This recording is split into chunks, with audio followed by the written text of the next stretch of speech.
Do you have teens? Do you want your teens to work? You don't know where to start? Please do stay through this video. I'm gonna go over tactics that helped me to encourage my teens to find a job. Hello and welcome back. My name is Valentina. For those of you who don't know me, I am a single mother with 4 children living in Toronto. I am content creator, and on this channel we talk about everything. One of the main topics is of course motherhood. I have 2 teens and 2 toddlers, so this particular video is dedicated to how I encouraged and how I pushed my teens towards finding a job. Quick disclosure, both of my teens are working. I cannot be more proud. And you can have the exact same thing. You can benefit from actually having 2 extra, even if it's small incomes in your household, even if they just cover their own expenses. It's a great thing to have, and I encourage every parent to show the benefits of working to their teens. The earlier you teach your teens to have control over money, the easier it's gonna be for them in life. I don't wanna come across as vain. This is definitely not from a vain perspective.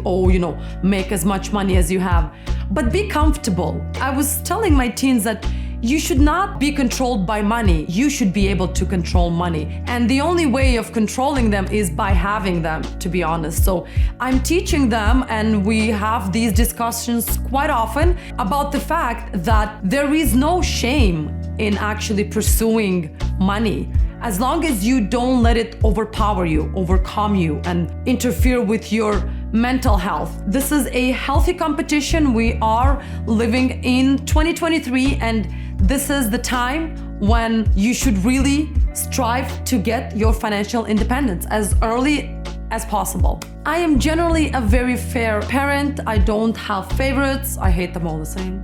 No, I didn't say that. I love my children. Each and one of them has a different approach. So when my teens' expenses started to grow, I came to the conclusion that I cannot sustain to some degree their lifestyle, because everything is so expensive now. They can't even go and have a coffee with their friends because it ends up being a lot of money. But I wanted to encourage them to find something that's gonna bring them a little bit of extra income and not rely just on one person. So number one thing that I did is I actually had a very honest and open talk with them. I showed them all of the expenses I'm facing each and every month, including rent, food, everything, our basic needs. And I was very transparent and very straight up with them. I'm not the type of a person to be hiding these kind of topics, because it's important for them to know the recession is coming and they need to know how to be smart with whatever money they're making on the side. And I told them that, you know what, guys, you can actually find a part-time job and cover some of your own expenses. That would be a really good experience, and that would really certainly help me to easy up the load. So talk and talk to your teens.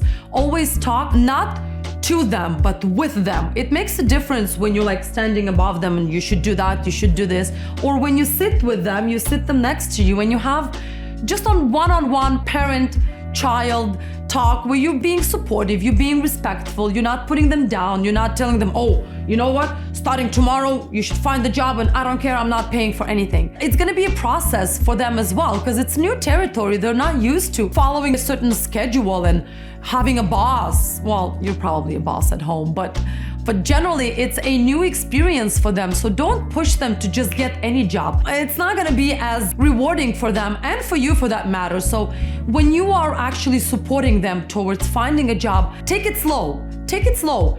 Do the resume with them. Teach them how to do it. Print out a couple of copies. That's what I did for my son.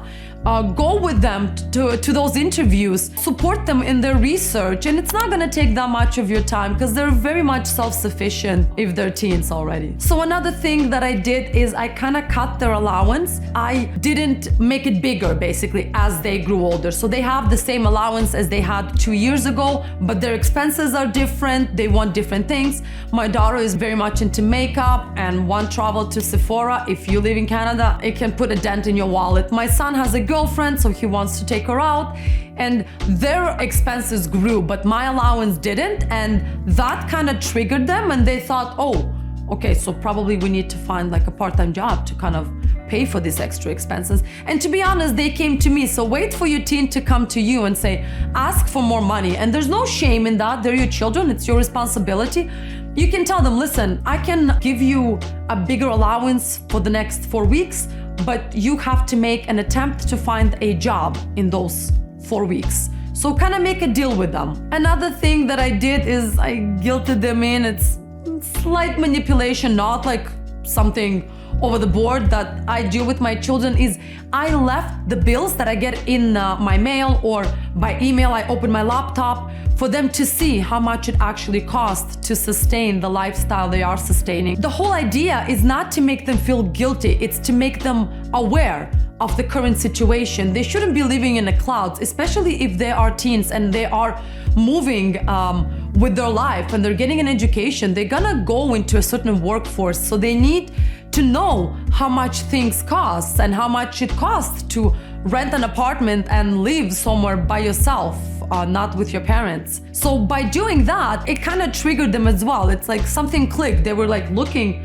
at me, circling what I paid, what I need to pay, like on my laptop, and they kind of got curious. They're like, Mom, oh my God, is this how we pay for electricity? Is this how much we pay for like internet? And again, I'm telling them that as a parent, it's my responsibility, and these basic needs has nothing to do with them and them finding a job. I'm not gonna expect for them to pay me or to cover some of the expenses, but I want them to understand where I'm coming from when I'm cutting back in their allowance, so they don't take it personally and they don't get upset with me. With my daughter, another thing that I did is I encouraged her to use what she has, because at some point she was buying makeup and clothes, and she does have a lot. We do spoil our children. We are a consumer's market, and there's so many different things that maybe you couldn't afford to yourself. So when your child is asking of it, you're like, okay, so if I couldn't have it, I want my children to have it. And it's not a wrong approach per se, because I don't want my children to be that much connected to physical things. I want them to understand that they are disposable, but not to the extent that they overdo their shopping and they overdo their spendings. And when my daughter kind of started buying a lot of makeup, I had to slow her down, because she would not eat lunch at school. I would give her lunch money and she would save them and then buy like a lipstick or something. And I had to kind of stop her. Every time she would come from school, I would ask her, did you have lunch? Did you eat at school? She's like, oh, no, I skipped lunch. And when it happened a couple of times, I had to sit her down and I said, you know what, listen, your health is priority. Any other shopping and belongings you want to have, it's secondary. You shouldn't be concentrating on that much. But what I want you to do is look at the possibility to either babysit or find a job just to cover for some of the extra expenses. And I only told her, again, it was said in the most respectful way, because she's younger. I gave her an option. I said, listen, I cannot cover all of these expenses, and I know you want them, and you're so independent, and I think you would do great. You have so much experience. You helped me babysit your siblings, and maybe you should find a job, and it's gonna kind of help you grow, understand what you don't want to do. You know, in order to know what's right, you need to know what's wrong. And for them, going through this experience is going to teach them what's wrong, what kind of job they don't want to do. Another thing that is going to really benefit them if they start working earlier is they're gonna know whether or not they want to work for somebody. And that's such a huge step into identifying what you want to do with your life further.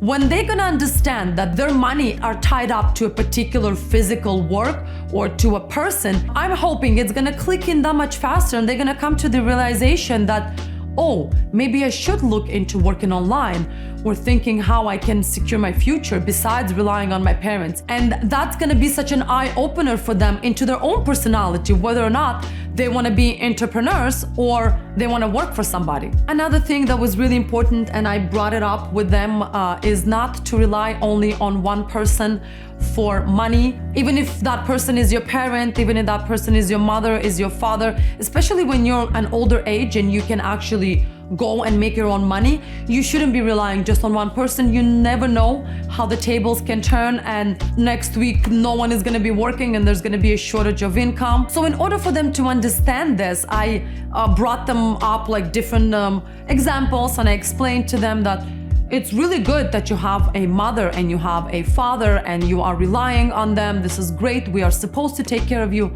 But if something changes tomorrow, you should really learn how to rely on yourself, and you should really be slightly independent. I'm not saying make millions or make thousands of dollars, but be slightly independent. Make sure you have enough money to get on the bus, to get home, or to get yourself a meal. So encourage your teens. there's nothing more satisfying than seeing the people that you put so much effort, time, and knowledge, everything, all of your soul into them being a particular person, into them succeeding. And when they get that first job, and my son, just this morning, he got his first paycheck.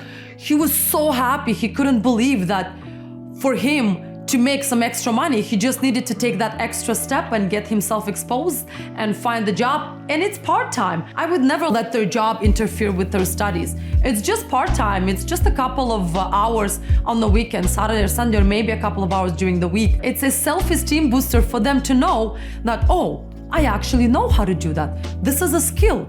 I know how to get a job, how to sustain a job, and how to get paid at that job. So be that parent. Be that parent and do encourage your children and do push them. Don't think that if you can give them money, you should. You should up to a certain extent, because I can give them more money. I just choose not to. And you should really reconsider this approach as well, because there's nothing more satisfying and encouraging to see your child succeed in this particular area. Please do comment. I want to know, how did you get your teens to work? If your teens work, or if you need some kind of comment or my 5 cents, I will be more than happy to comment and answer. But other than that, stay safe, stay healthy, and I'll see you in my next video.